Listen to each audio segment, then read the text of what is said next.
The Seven Seals, or the Yea and Amen lay. 1. If I be a diviner and full of the divining spirit which wandereth on high mountain ridges twixt two seas, wandereth twixt the past and the future as a heavy cloud, hostile to sultry plains, and to all that is weary and can neither die nor live, ready for lightening in its dark bosom, and for the redeeming flash of light, charged with lightnings which say yea, which laugh yea, ready for divining flashes of lightning. Blessed, however, is he who is thus charged, and verily long must he hang like a heavy tempest on the mountain, who shall one day kindle the light of the future. Oh, how could I not be ardent for eternity, and for the marriage ring of rings, the ring of the return? Never yet have I found the woman by whom I should like to have children, unless it be this woman whom I love. For I love thee, O eternity, for I love thee, O eternity. If ever my wrath hath burst graves, shifted landmarks, or rolled old shattered tables into precipitous depths, if ever my scorn hath scattered mouldered words to the winds, and if I have come like a besom to cross spiders, and as a cleansing wind to old charnel houses, if ever I have sat rejoicing where old gods lie buried, world-blessing, world-loving, beside the monuments of old-world maligners, for even churches and gods' graves do I love, if only heaven looketh through their ruined roofs with pure eyes. Gladly do I sit like grass and red poppies on ruined churches. Oh, how could I not be ardent for eternity, and for the marriage ring of rings, the ring of the return? Never yet have I found the woman by whom I should like to have children, unless it be this woman whom I love. For I love thee, O eternity, for I love thee, O eternity. If ever a breath hath come to me of the creative breath, and of the heavenly necessity which compelleth even chances to dance star dances, if ever I have laughed with the laughter of the creative lightning, to which the long thunder of the deed followeth, grumblingly, but obediently, if ever I have played dice with the gods at the divine table of the earth, so that the earth quaked and ruptured, and snorted forth fire streams. For a divine table is the earth, and trembling with new creative dictums and dice casts of the gods. Oh, how could I not be ardent for eternity, and for the marriage ring of rings, the ring of the return? Never yet have I found the woman by whom I should like to have children, unless it be this woman whom I love. For I love thee, O eternity, for I love thee, O eternity. If ever I have drunk a full draught of the foaming spice and confection bowl in which all things are well mixed, if ever my hand hath mingled the furthest with the nearest, fire with spirit, joy with sorrow, and the harshest with the kindest, if I myself am a grain of the saving salt, which maketh everything in the confection bowl mix well. For there is a salt which uniteth good with evil, and even the evilest is worthy, as spicing and as final over-foaming. Oh, how could I not be ardent for eternity, and for the marriage ring of rings, the ring of the return? Never yet have I found the woman by whom I should like to have children, unless it be this woman whom I love. For I love thee, O eternity, for I love thee, O eternity. If I be fond of the sea and all that is sea-like, and fondest of it when it angrily contradicteth me, if the exploring delight be in me, which impelleth sails to the undiscovered, if the seafarer's delight be in my delight, if ever my rejoicing hath called out, the shore hath vanished, now hath fallen for me the last chain. The boundless roareth around me, far away sparkle for me space and time. Well, cheer up, old heart. Oh, how could I not be ardent for eternity, and for the marriage ring of rings, the ring of the return? Never yet have I found the woman by whom I should like to have children, unless it be this woman whom I love. For I love thee, O eternity, for I love thee, O eternity. If my virtue be a dancer's virtue, and if I have often sprung with both feet into golden emerald rapture, if my wickedness be a laughing wickedness, at home among rosebanks and hedges of lilies, for in laughter is all evil present, but it is sanctified and absolved by its own bliss. And if it be my Alpha and Omega, that everything heavy shall become light, every body a dancer, and every spirit a bird, and verily that is my Alpha and Omega. Oh, how could I not be ardent for eternity, and for the marriage ring of rings, the ring of the return? Never yet have I found the woman by whom I should like to have children, unless it be this woman whom I love. For I love thee, O eternity, for I love thee, O eternity. If ever I have spread out a tranquil heaven above me, and have flown into mine own heaven with mine own pinions, if I have swum playfully in profound luminous distances, and if my freedom's avian wisdom hath come to me. Thus, however, speaketh avian wisdom, Lo, there is no above and no below. Throw thyself about, outward, backward, thou light one. Sing, speak no more. Are not all words made for the heavy? Do not all words lie to the light ones? Sing, speak no more. Oh, how could I not be ardent for eternity, and for the marriage ring of rings, the ring of the return? Never yet have I found the woman by whom I should like to have children, unless it be this woman whom I love. For I love thee, O eternity, for I love thee, O eternity. Fourth and last part. Ah, where in the world have there been greater follies than with the pitiful? And what in the world hath caused more suffering than the follies of the pitiful? Woe unto all loving ones who have not an elevation which is above their pity. Thus spake the devil unto me once on a time, even God hath his hell, it is his love for man. And lately did I hear him say these words, God is dead, of his pity for man hath God died. Zarathustra too, the pitiful. The honey sacrifice. And again passed moons and years over Zarathustra's soul, and he heeded it not. His hair, however, became white. One day, when he sat on a stone in front of his cave, and gazed calmly into the distance, one there gazeth out on the sea, and away beyond sinuous abysses. Then went his animals thoughtfully round about him, and at last set themselves in front of him. O Zarathustra, said they, gazest thou out perhaps for thy happiness? Of what account is my happiness? Answered he. I have long ceased to strive any more for happiness. I strive for my work.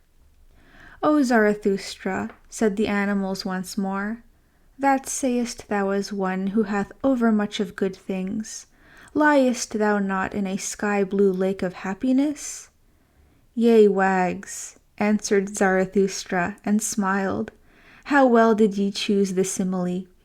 But ye know also that my happiness is heavy, and not like a fluid wave of water.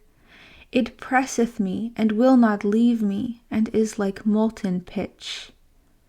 Then went his animals again thoughtfully around him, and placed themselves once more in front of him. O Zarathustra, said they, it is consequently for that reason that thou thyself always becometh yellower and darker, although thy hair looketh white and flaxen. Lo, thou sittest in thy pitch. What do ye say, mine animals? Said Zarathustra, laughing. Verily, I reviled when I spake of pitch. As it happeneth with me, so is it with all fruits that turn ripe. It is the honey in my veins that maketh my blood thicker, and also my soul stiller. So will it be, O Zarathustra, answered his animals, and pressed up to him. But wilt thou not today ascend a high mountain? The air is pure, and today one seeth more of the world than ever. Yea, mine animals, answered he, ye counsel admirably, and according to my heart. I will today ascend a high mountain. But see that honey is there ready to hand, yellow, white, good, ice-cool, golden comb honey. For know that when aloft I will make the honey sacrifice. When Zarathustra, however, was aloft on the summit, he sent his animals home that had accompanied him, and found that he was now alone. Then he laughed from the bottom of his heart, looked around him, and spake thus. That I spake of sacrifices and honey sacrifices, it was merely a ruse in talking, and verily a useful folly. Here aloft can I now speak freer than in front of mountain caves and anchorites' domestic animals. What to sacrifice? I squander what is given me, a squanderer with 1,000 hands. How could I call that sacrificing? And when I desired honey, I only desired bait, and sweet mucus and mucilage, for which even the mouths of growling bears and strange, sulky evil birds water. The best bait, as huntsmen and fishermen require it. For if the world be as a gloomy forest of animals and a pleasure ground for all wild huntsmen, it seemeth to me rather, and preferably, a fathomless rich sea. A sea full of many-hued fishes and crabs, for which even the gods might long, and might be tempted to become fishers in it, and casters of nets. So rich is the world in wonderful things, great and small. Especially the human world, the human sea. Towards it do I now throw out my golden angle rod and say, Open up, thou human abyss. Open up, and throw unto me thy fish and shining crabs. With my best bait shall I allure to myself today the strangest human fish. My happiness itself do I throw out into all places far and wide, twixt Orient, noontide, and Occident, to see if many human fish will not learn to hug and tug at my happiness. Until biting at my sharp hidden hooks, they have to come up unto my height, the motliest abyss groundlings, to the wickedest of all fishers of men.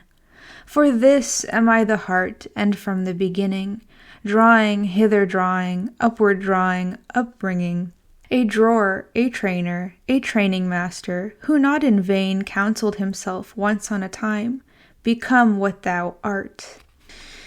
Thus may men now come up to me, for as yet do I await the signs that it is time for my down going, and yet do I not myself go down, as I must do, amongst men. Therefore do I here wait, crafty and scornful upon high mountains, no impatient one, no patient one, rather one who hath even unlearnt patience, because he no longer suffereth. For my fate giveth me time. It hath forgotten me perhaps, or doth it sit behind a big stone and catch flies? And verily I am well disposed to mine eternal fate, because it doth not hound and hurry me, but leaveth me time for merriment and mischief, so that I have today ascended this high mountain to catch fish. Did ever any one catch fish upon high mountains? And though it be a folly, what I here seek and do, it is better so than that down below I should become solemn with waiting, and green and yellow, a posturing wrath-snorter with waiting, a holy howl-storm from the mountains, an impatient one that shouteth down into the valleys, Hearken, else I will scourge you with the scourge of God. Not that I would have a grudge against such wrathful ones on that account. They are well enough for laughter to me. Impatient must they now be, those big alarm drums which find a voice now or never. Myself, however, and my fate, we do not talk to the present, neither do we talk to the never. For talking we have patience and time, and more than time. For one day must it yet come, and may not pass by. What must one day come and may not pass by? Our great Hazar, that is to say, our great remote human kingdom, the Zarathustra kingdom of 1,000 years. How remote may such remoteness be? What doth it concern me? But on that account it is none the less sure unto me. With both feet stand I secure on this ground, on an eternal ground, on hard primary rock, on this highest, hardest, primary mountain ridge, unto which all winds come, as unto the storm parting, asking where, and whence, and whither. Here laugh, laugh, my hearty, healthy wickedness. From high mountains cast down thy glittering scorn laughter. Allure for me with thy glittering the finest human fish. And whatever belongeth unto me in all seas, my in and for me in all things, fish that out for me, bring that up to me, for that do I wait, the wickedest of all fish catchers. Out, out, my fishing hook, in and down, thou bait of my happiness. Drip thy sweetest dew, thou honey of my heart. Bite, my fishing hook, into the belly of all black affliction. Look out, mine eye. Oh, how many seas round about me, what dawning human futures, and above me what rosy red stillness, what unclouded silence. The cry of distress. The next day sat Zarathustra again on the stone in front of his cave, whilst his animals roved about in the world outside to bring home new food, also new honey, for Zarathustra had spent and wasted the old honey to the very last particle. When he thus sat, however, with a stick in his hand, tracing the shadow of his figure on the earth, and reflecting, verily, not upon himself and his shadow, all at once he startled and shrank back. For he saw another shadow beside his own, and when he hastily looked around and stood up, behold, there stood the soothsayer beside him, the same whom he had once given to eat and drink at his table, the proclaimer of the great weariness, who taught, all is alike, nothing is worth while, the world is without meaning, knowledge strangleth. But his face had changed since then, and when Zarathustra looked into his eyes, his heart was startled once more, for so much evil announcement and ashy grey lightnings passed over that countenance. The soothsayer, who had perceived what went on in Zarathustra's soul, wiped his face with his hand, as if he would wipe out the impression. The same did also Zarathustra. And when both of them had thus silently composed and strengthened themselves, they gave each other the hand, as a token that they wanted once more to recognize each other. Welcome hither, said Zarathustra, thou soothsayer of the great weariness. Not in vain shalt thou once have been my messmate and guest. Eat and drink also with me today, and forgive it that a cheerful old man sitteth with thee at table. A cheerful old man? Answered the soothsayer, shaking his head. But whoever thou art, or wouldst be, O Zarathustra, thou hast been here aloft the longest time. In a little while thy bark shall no longer rest on dry land. Do I then rest on dry land? Asked Zarathustra, laughing. The waves around thy mountain, answered the soothsayer, rise and rise. The waves of great distress and affliction, they will soon raise thy bark also and carry thee away. Thereupon was Zarathustra silent and wondered. Dost thou still hear nothing? Continued the soothsayer. Doth it not rush and roar out of the depth? Zarathustra was silent once more and listened. Then heard he a long, long cry, which the abysses threw to one another and passed on. for none of them wished to retain it, so evil did it sound. "Thou ill announcer," said Zarathustra at last, "that is a cry of distress, and the cry of a man. It may come, perhaps, out of a black sea. But what doth human distress matter to me? My last sin, which hath been reserved for me, knowest thou what it is called?" "Pity," answered the soothsayer from an overflowing heart, and raised both his hands aloft. "O Zarathustra, I have come that I may seduce thee to thy last sin." And hardly had those words been uttered when there sounded the cry once more, and longer and more alarming than before, also much nearer. "Hearest thou? Hearest thou, O Zarathustra?" called out the soothsayer. "The cry concerneth thee, it calleth thee. Come, come, come, it is time, it is the highest time." Zarathustra was silent thereupon, confused and staggered. At last he asked, like one who hesitateth in himself, "And who is it that there calleth me?" "But thou knowest it certainly," answered the soothsayer warmly. "Why dost thou conceal thyself? It is the higher man that crieth for thee." "The higher man?" cried Zarathustra, horror-stricken. "What wanteth he? What wanteth he, the higher man? What wanteth he here?" And his skin covered with perspiration. The soothsayer, however, did not heed Zarathustra's alarm, but listened and listened in the downward direction.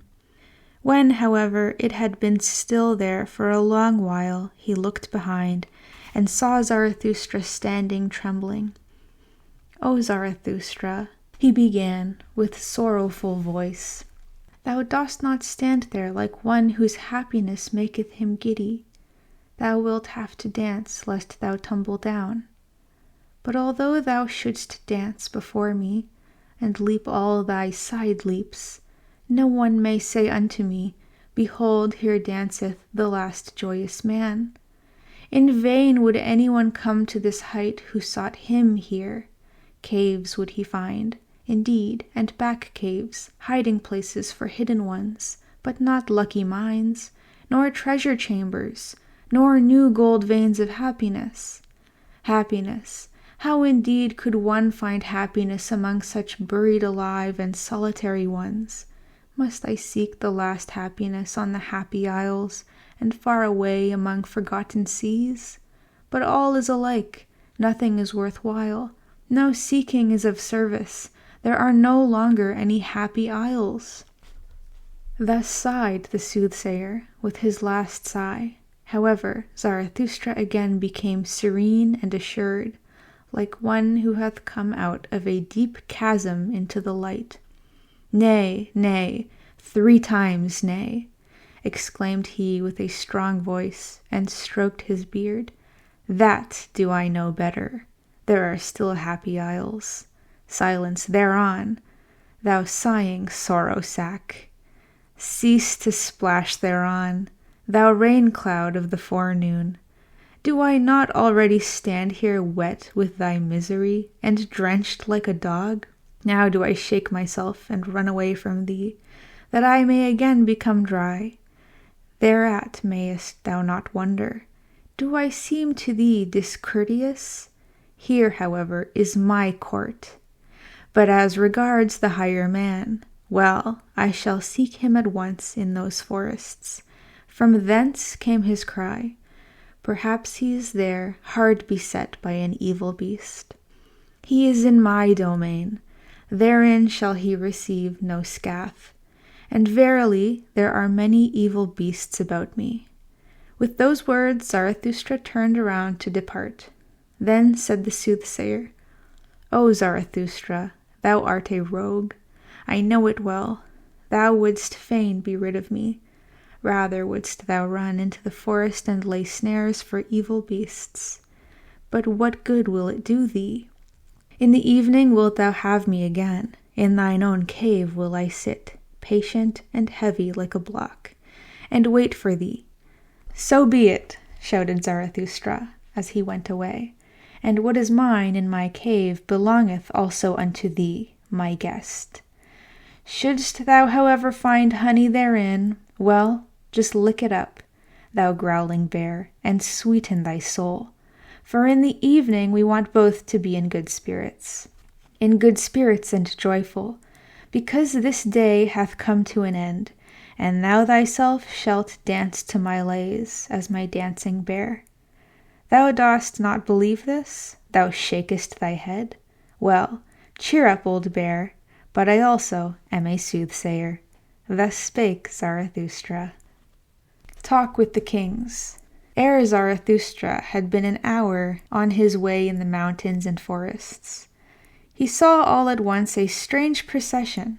Right on the path which he was about to descend came 2 kings walking, bedecked with crowns and purple girdles, and variegated like flamingos.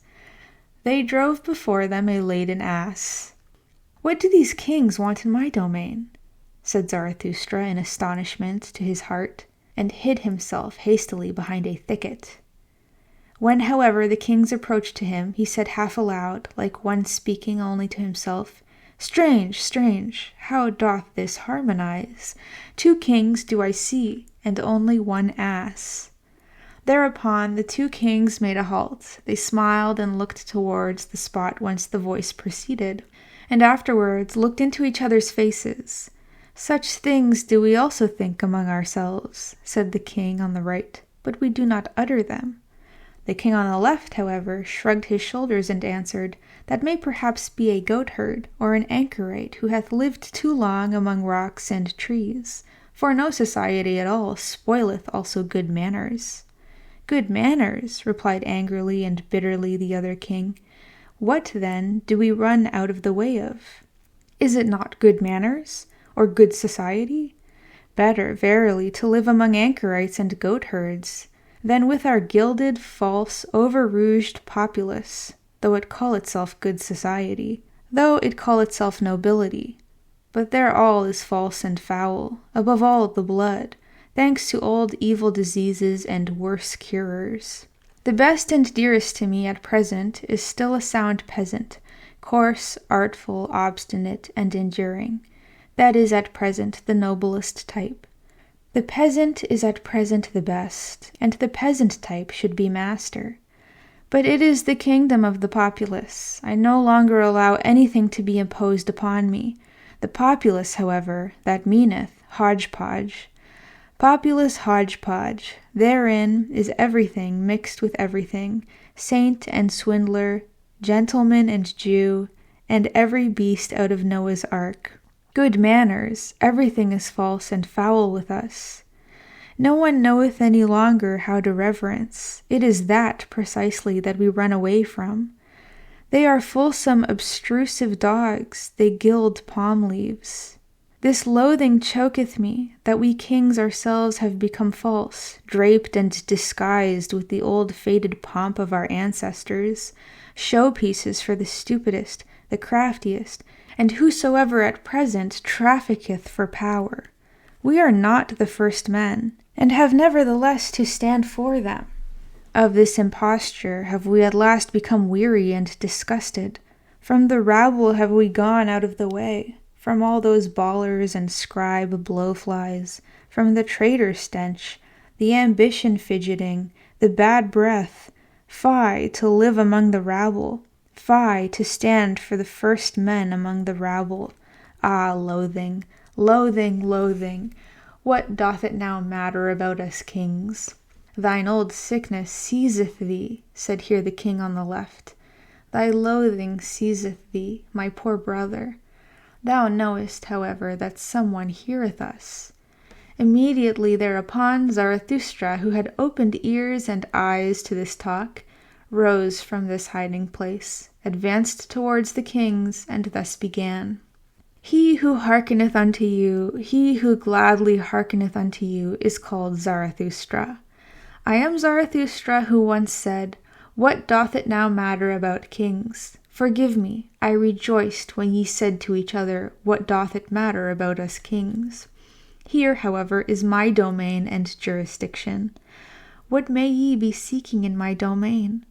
Perhaps, however, ye have found on your way what I seek, namely, the higher man."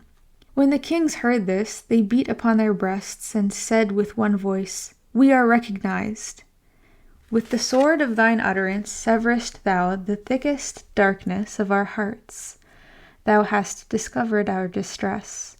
For lo, we are on our way to find the higher man.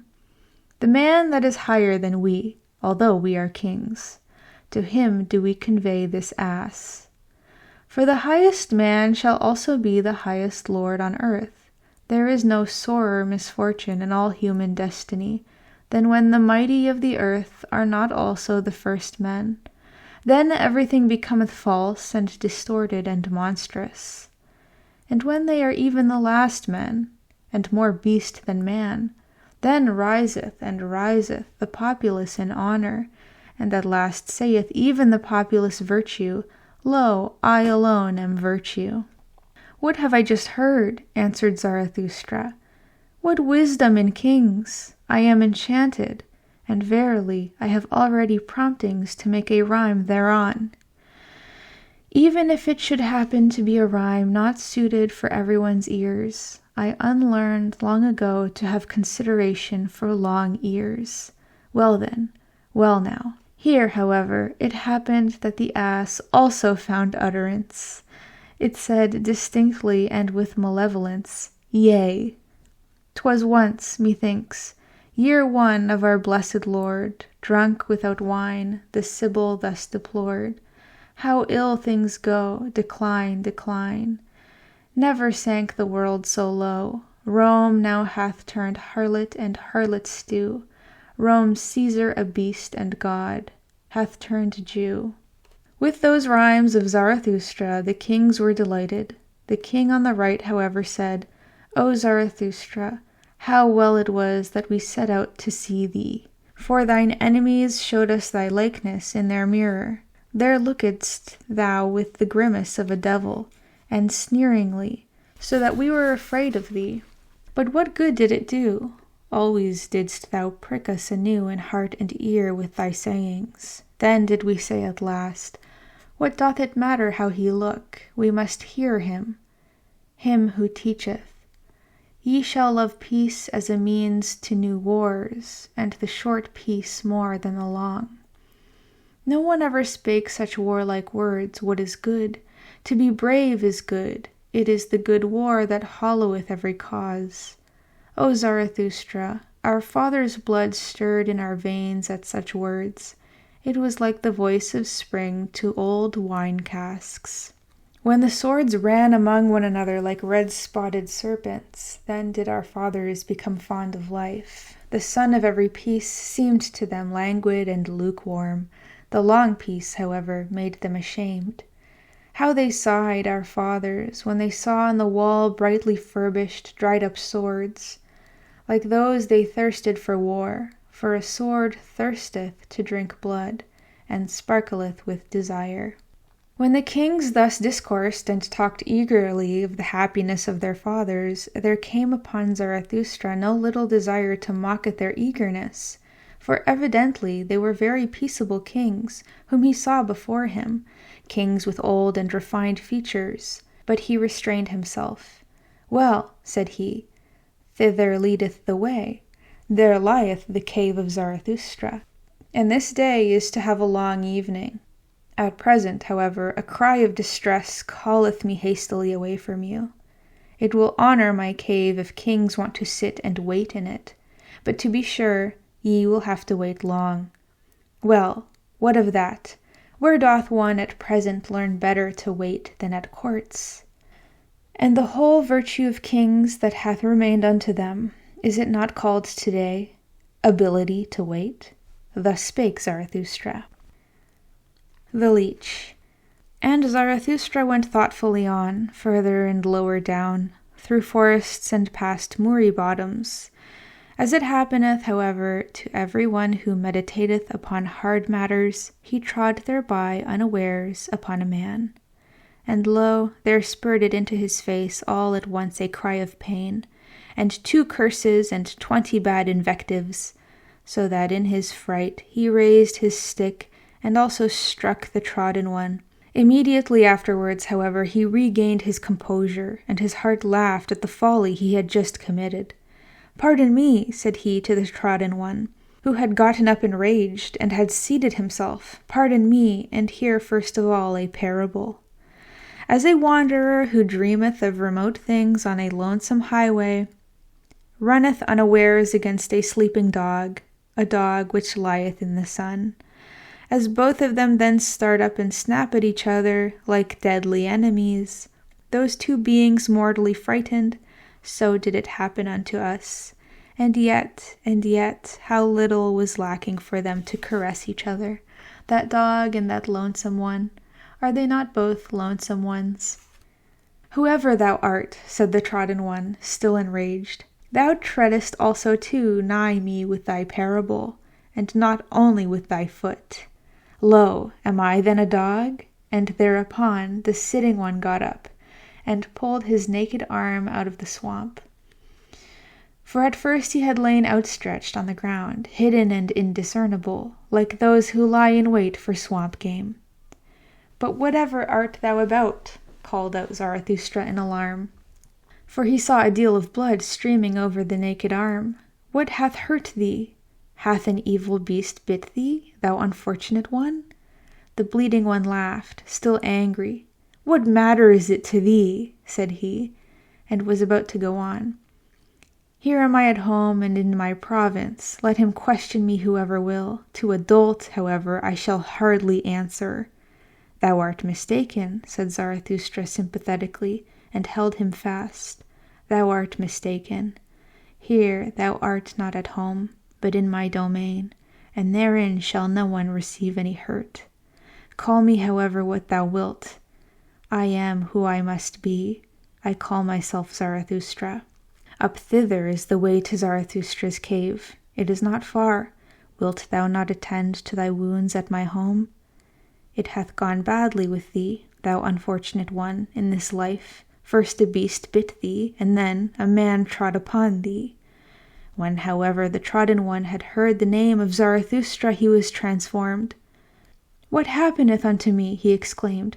"Who preoccupieth me so much in this life as this one man, namely Zarathustra, and that one animal that liveth on blood, the leech? For the sake of the leech did I lie here by this swamp like a fisher, and already had mine outstretched arm been bitten 10 times, when there biteth a still finer leech at my blood, Zarathustra himself. O happiness, O miracle! Praised be this day which enticed me into the swamp.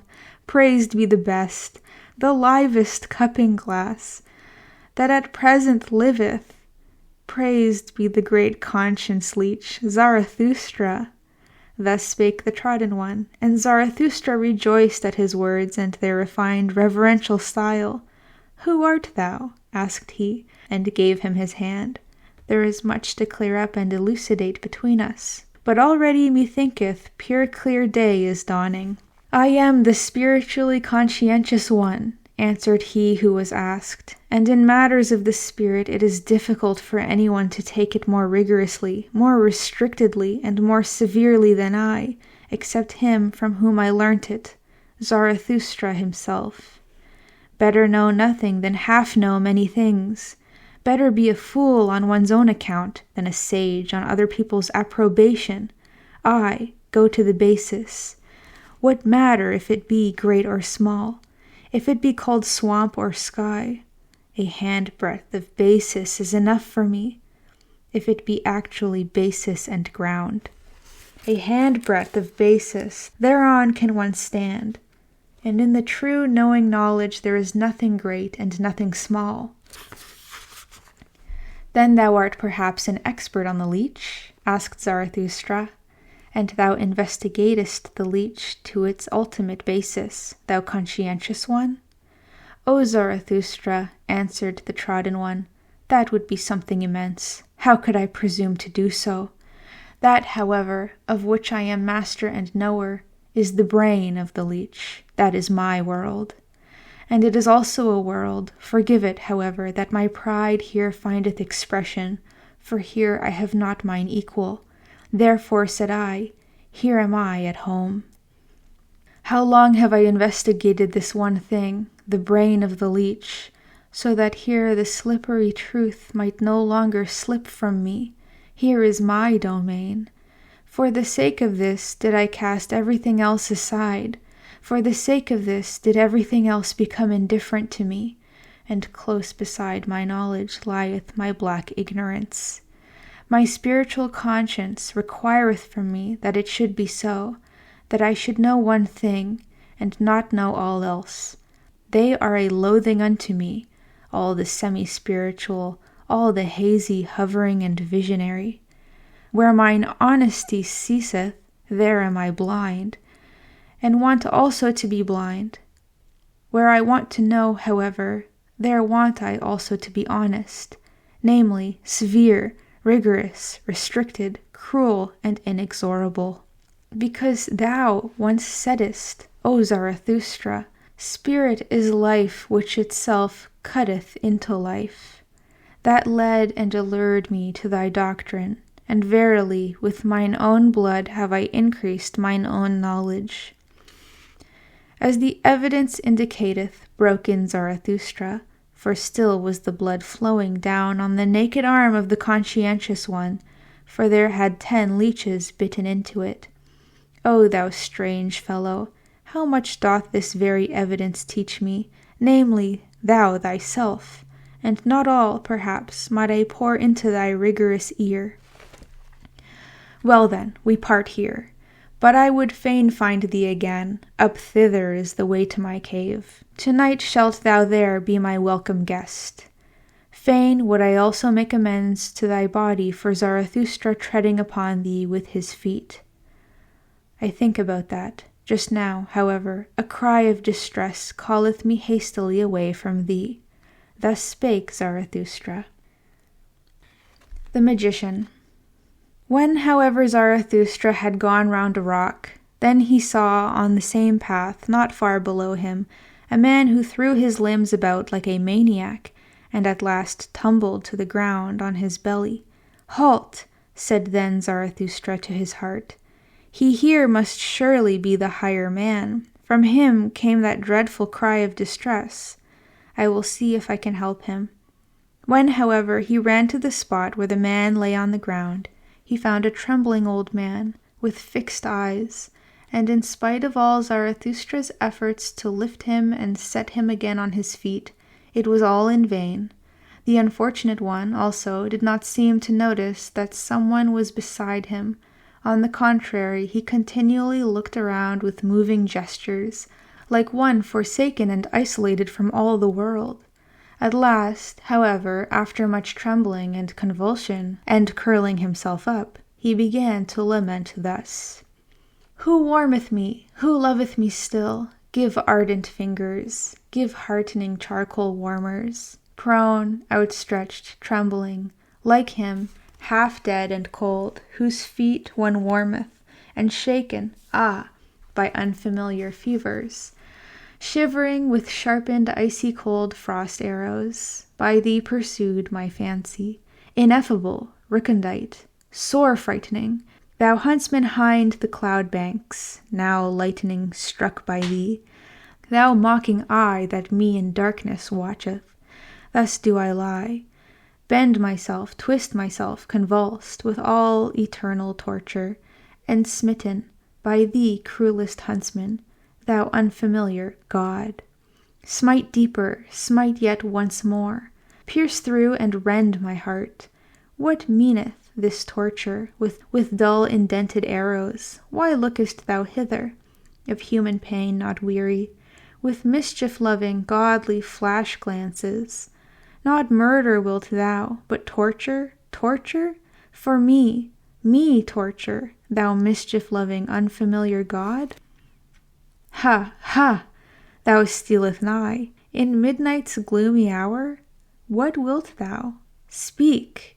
Thou crowdst me, pressest. Ha! Now far too closely. Thou hearest me breathing, thou overhearest my heart, thou ever jealous one. Of what, pray, ever jealous? Off, off! For why the ladder? Wouldst thou get in? to heart in clamber, to mine own secretest conceptions in clamber? Shameless one, thou unknown one, thief, what seekest thou by thy stealing? What seekest thou by thy hearkening? What seekest thou by thy torturing? Thou torturer, thou hangman god? Or shall I, as the mastiffs do, roll me before thee, and cringing enraptured frantical, my tail friendly, waggle? In vain, goad further, cruelest goader, no dog, thy game just am I. Cruelest huntsman, thou proudest of captives, thou robber hind the cloud banks, speak finally. Thou lightning-veiled one, thou unknown one, speak. What wilt thou, highway ambusher, from me? What wilt thou, unfamiliar God? What? Ransom gold? How much of ransom gold? Solicit much that biddeth my pride, and be concise that biddeth mine other pride. Ha, ha, me, want'st thou, me, entire? Ha, ha, and tortured me, fool that thou art, dead torturest quite my pride? Give love to me, who warmeth me still, who loveth me still? Give ardent fingers, give heartening charcoal warmers, give me, the lonesomest, the ice. Ah, sevenfold frozen ice for very enemies, for foes doth make one thirst. Give, yield to me, cruelest foe, thyself. Away, there fled he surely, my final only comrade, my greatest foe, mine unfamiliar, my hangman god. Nay, come thou back, with all of thy great tortures, to me the last of lonesome ones. Oh, come thou back. All my hot tears in streamlets trickle their course to thee, and all my final hearty fervor upgloweth to thee. Oh, come thou back, mine unfamiliar God, my pain, my final bliss. Here, however, Zarathustra could no longer restrain himself. He took his staff and struck the wailer with all his might. "Stop this!" cried he to him with wrathful laughter. "Stop this, thou stage player, thou false coiner, thou liar from the very heart. I know thee well.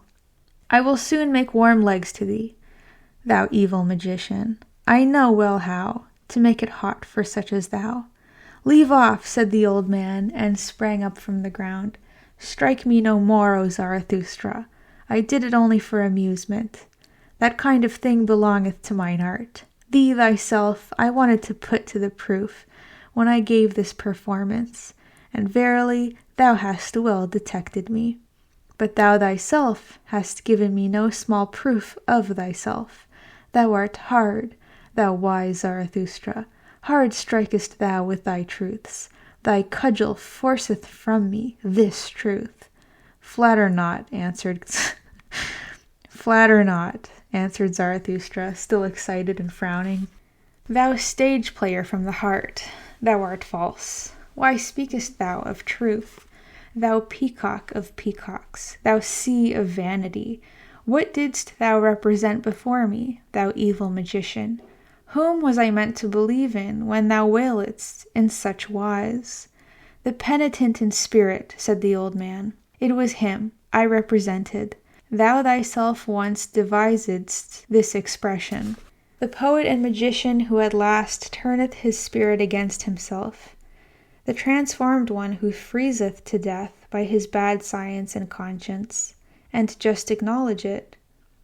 It was long, O Zarathustra, before thou discovered my trick and lie.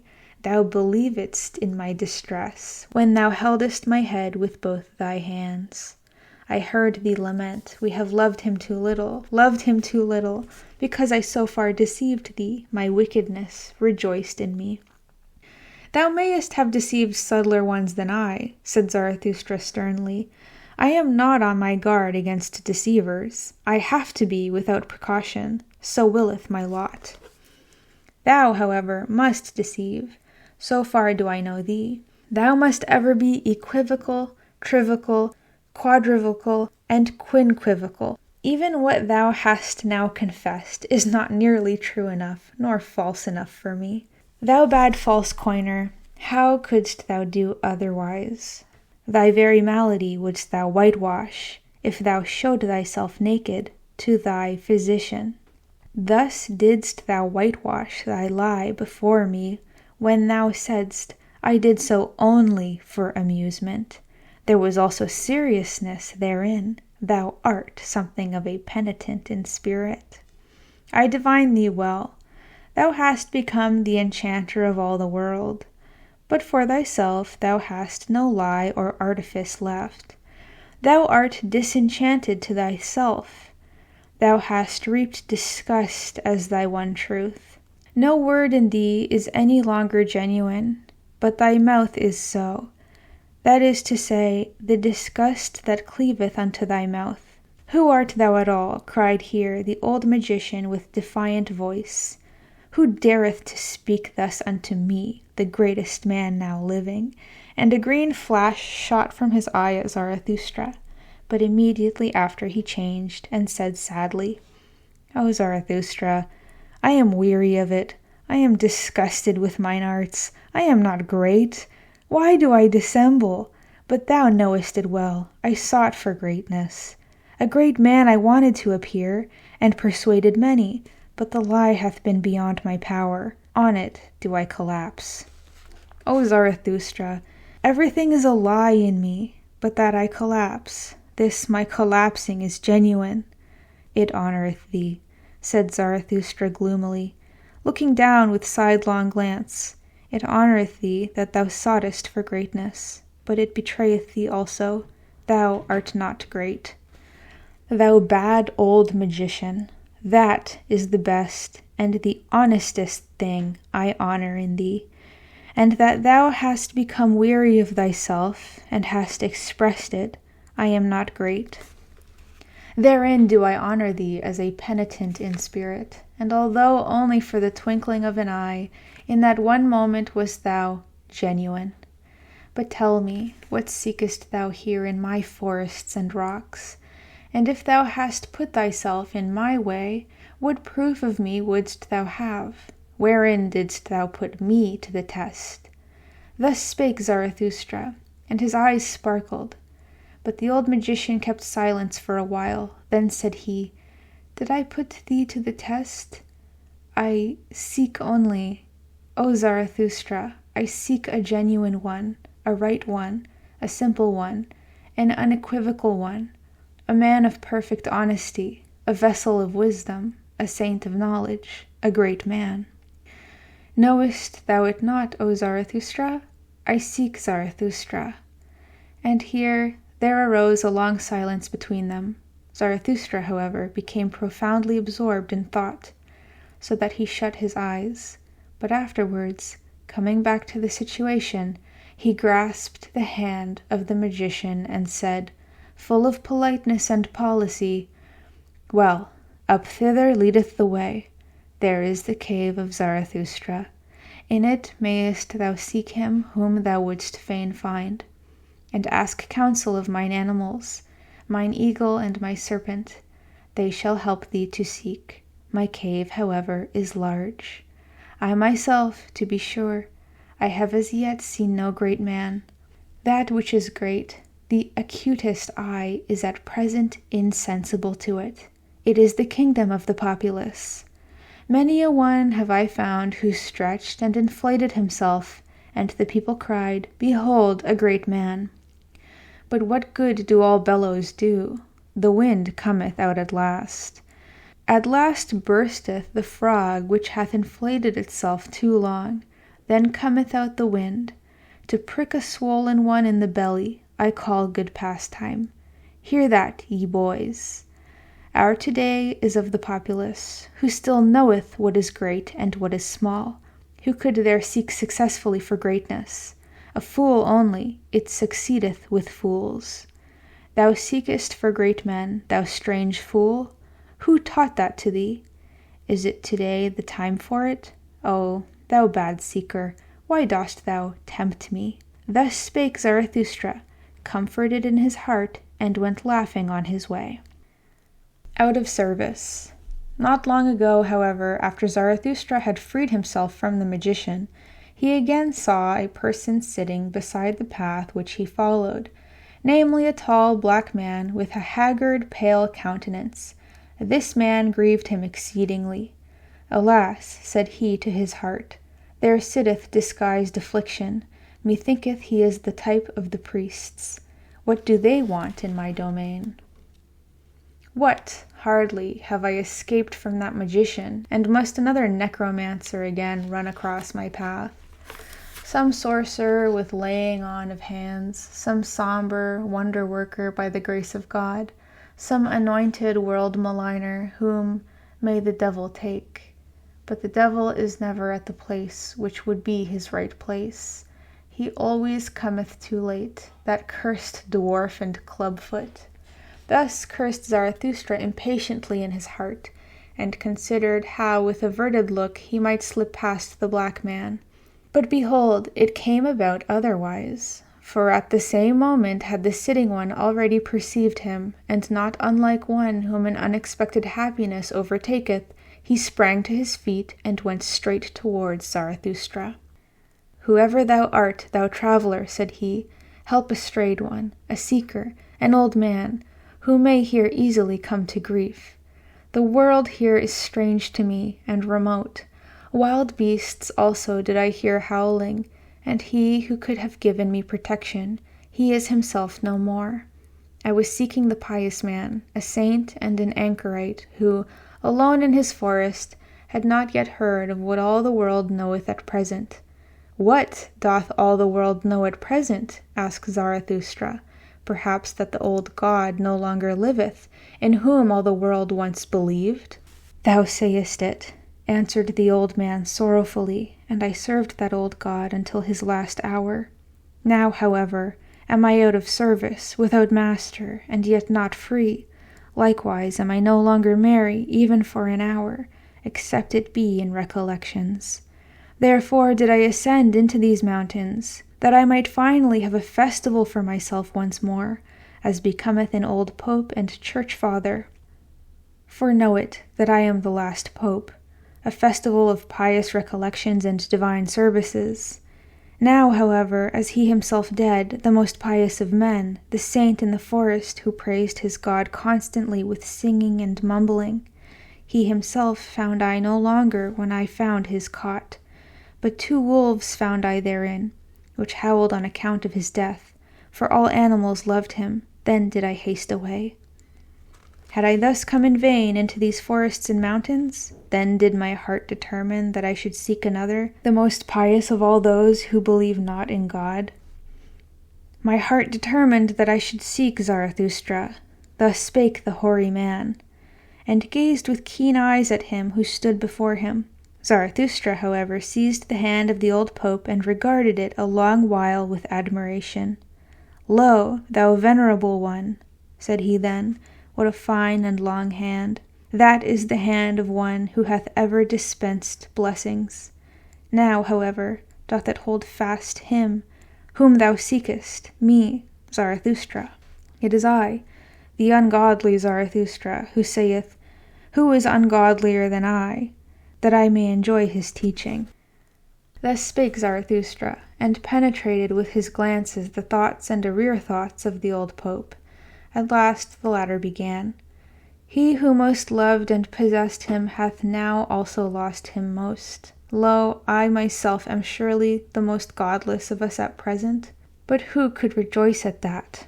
Thou servedst him to the last? Asked Zarathustra thoughtfully, after a deep silence. Thou knowest how he died?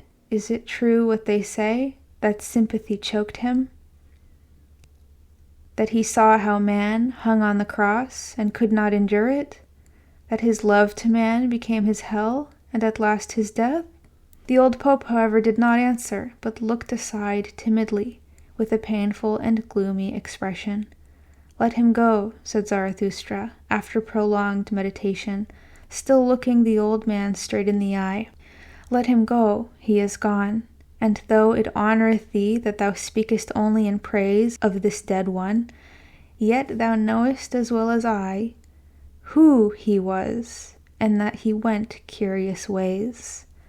To speak before 3 eyes, said the old Pope cheerfully, he was blind of 1 eye. In divine matters I am more enlightened than Zarathustra himself, and may well be so. My love served him long years, my will followed all his will. A good servant, however, knoweth everything, and many a thing even which a master hideth from himself. He was a hidden God, full of secrecy.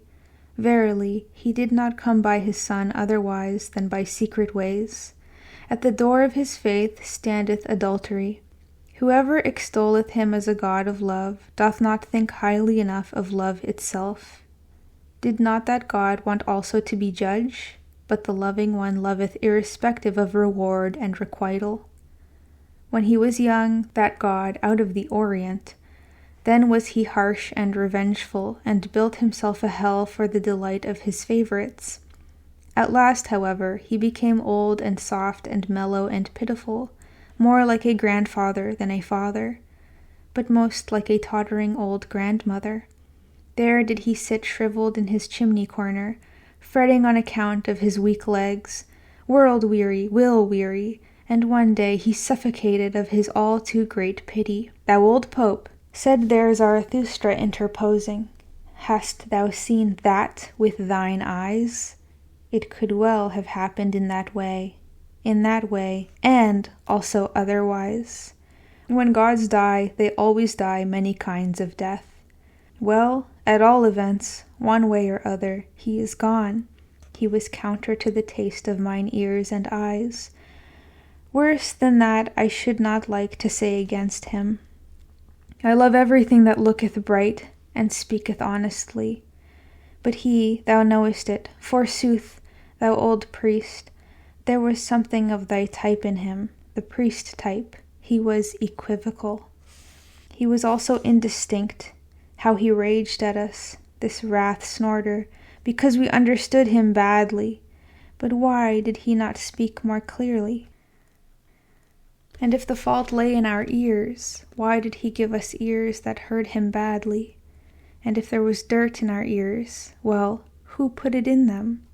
Too much miscarried with him, this potter who had not learned thoroughly, that he took revenge on his pots and creations.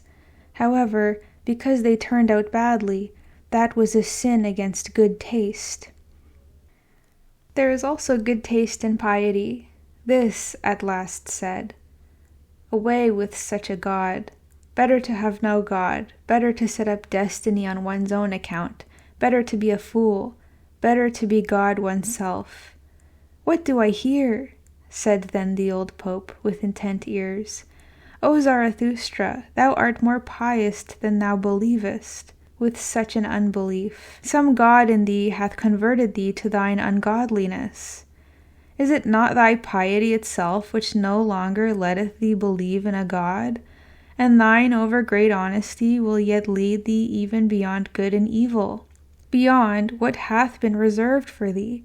Thou hast eyes and hands and mouth, which have been predestined for blessing from eternity. One doth not bless with the hand alone.